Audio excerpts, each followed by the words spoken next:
Yo, this is Terrell, Hall of Fame, D-Line, and whatever else, as I always say.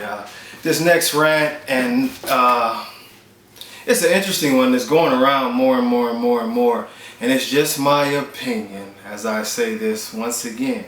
But it's this thing of breed type. To me, this is the funniest thing, because every time I hear the term breed type mentioned, it's mentioned quite often to negate the fact that maybe a judge or an individual has picked a dog that is what we call bullier over a dog that had great structure.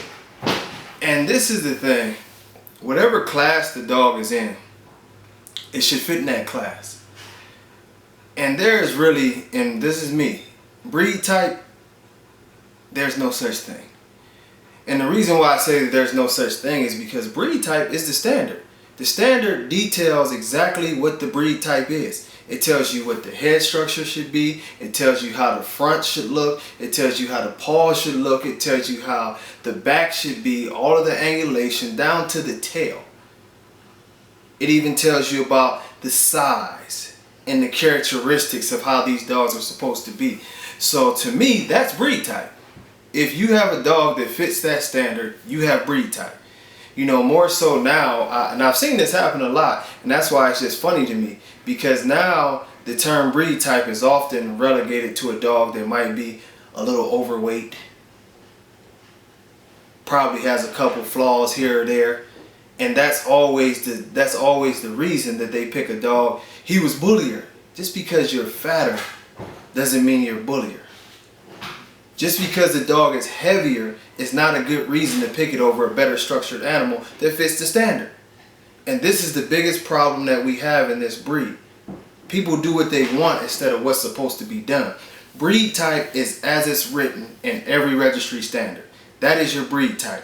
If your dog just happens to be fatter than the other dog, but he has more flaws, that is not breed type. You have a fat dog. It's just that simple. More and more and more, we keep talking breed type, breed. No, look at what's written. The biggest problem in this breed is people trying to do what they want to do instead of what they're supposed to do. And that's why the dogs are not taking a step forward and instead taking a step backwards. That's why now you can look at a class of dogs that are supposed to be champions, and you can find 90% of the dogs don't have a good top line. Even more so, you'll find feet issues and all these other issues, but they have breed type. It's ridiculous. And over and over and over again, you keep hearing this term, but at the end of the day, it's just, to me, the ultimate excuse. You know, just like we hear reindeer describing a 15-inch dog now. Really?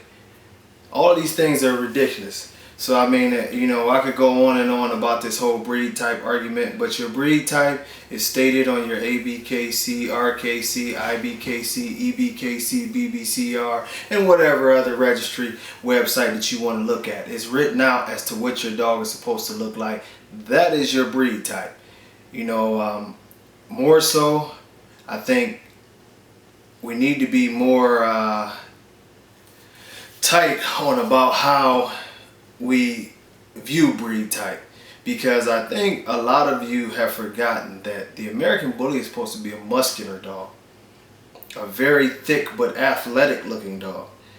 And now I see people who are doing things like feeding lard and anything they can to make their dog fat. That is not American Bully. The description says muscular, not fat.